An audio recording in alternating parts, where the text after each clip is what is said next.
Hello, and welcome to this recording brought to you by the British Council. How to Play with Words by Keith Sands. This paragraph is not ordinary. Look at it. At first, it won't look too odd. Just a normal paragraph, you may think.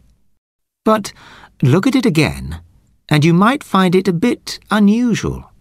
Just a tiny bit. What's wrong with it, you may ask? Nothing wrong at all, in fact. As I said, it's just slightly unusual. It's difficult to put it in words. Look again. Is anything not right?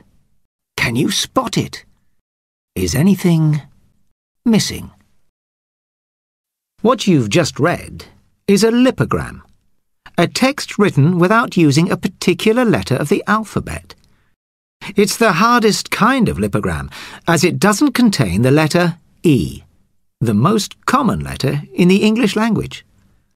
Try writing one yourself, even a few sentences, and you'll see it's pretty difficult. Now imagine the task faced by the French writer Georges Perec, when a friend challenged him to write a whole novel without using E, a letter which is even more common in French than in English. Perec was a frighteningly clever writer.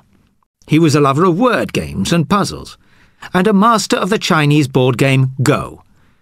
He wrote crossword puzzles for Paris magazines. He had already written a 5,000-word palindrome, a text that reads the same forwards and back, like the well-known "a man, a plan, a canal," Panama. But his friends thought that this task would be beyond him. Indeed, they staked money on it. Unlocking the imagination. He took up the challenge. He was unable to use more than 70% of the words in the French language. The most common articles and pronouns, most of the French verb endings, and nearly every feminine noun were off limits. Imagine a French writer not being able to use une, le, je, elle, et. Surely enough to kill any writer's ability to create. But Perec was not just any writer.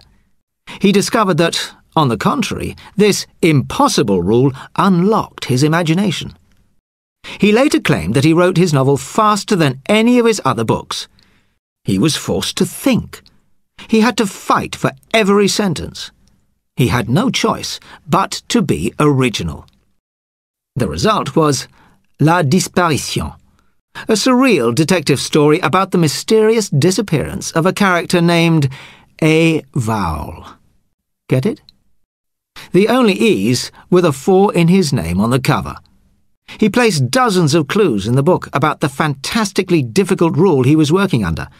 For example, the chapters are numbered 1 to 26, but there is no chapter 5, E being the 5th letter of the alphabet. Despite the clues, many of the original reviewers failed to spot what was staring them in the faces: the missing letter.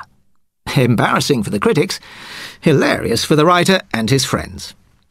Fortunately, the game Perec was playing did not destroy the book itself. It's not just a novel without the letter E. It's a good novel in its own right, very funny if you know its secret, and rather disturbing if you don't. Every sentence seems twisted slightly out of shape, and the resulting style is unique. It's like chaos theory, which says that a butterfly's wing beat in South America might cause a hurricane in China. Remove a tiny thing, a single letter that you'd hardly notice, and the whole world is changed. After he finished his novel, Perec decided he needed to use up all the E's he hadn't used in the novel, so he got rid of the A's, I's, O's, and U's, and wrote a short story in which E is the only vowel. Has anyone matched Perec? Probably only the British writer Gilbert Adair, who translated La Disparition into English. Again, without using a single E. You could argue this is even more difficult than Perec's original task, as Adair had to keep to the original story. Nevertheless, he managed it. Even the title was hard to translate. It couldn't be called The Disappearance. The title of the English version is A Void, a play on words Perec himself would have enjoyed. Avoid, of course, is what the writer does when he writes a lipogram, avoiding all those nasty words with E in them. Instant poetry. Perec was given his impossible task by a fellow member of Oulipo, Ouvrier des Littératures Potentielles, the workshop of potential literature. This was a group of experimental writers in Paris in the 1960s, whose leading figures were Perec, Raymond Queneau, and the Italian Italo Calvino. The Oulipo group developed the theory that writing under constraints and rules was a way to achieve true originality. Perec liked the paradox. The more you limit yourself, the freer you have to become. Perec's book is proof, perhaps, that this experiment works, but probably only if you're brilliant in the first place. However, another of the Oulipo word games is within everyone's reach. Anyone can write an Oulipo poem. All you need is a pen, paper, and a dictionary. Take a poem you like, or maybe one you don't like, and underline all the nouns. Look them up in the dictionary, count 7 entries forward from the noun you started with, and replace the word in the poem with the word you find. If it's a verb, add ing. So, here are the first lines of Dante's Inferno.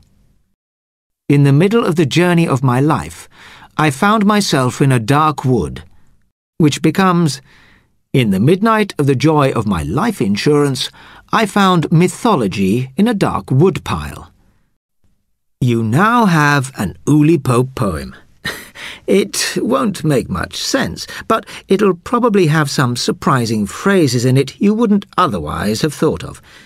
If you don't like it, change the adjectives as well, then the verbs. It's cheating, but it's truly democratic. Anyone can be a poet, sort of, and it's a lot easier than lipograms. We hope you've enjoyed this recording. To find out more about the British Council and the services we offer, contact your local British Council office or go to www.britishcouncil.org. Bye for now.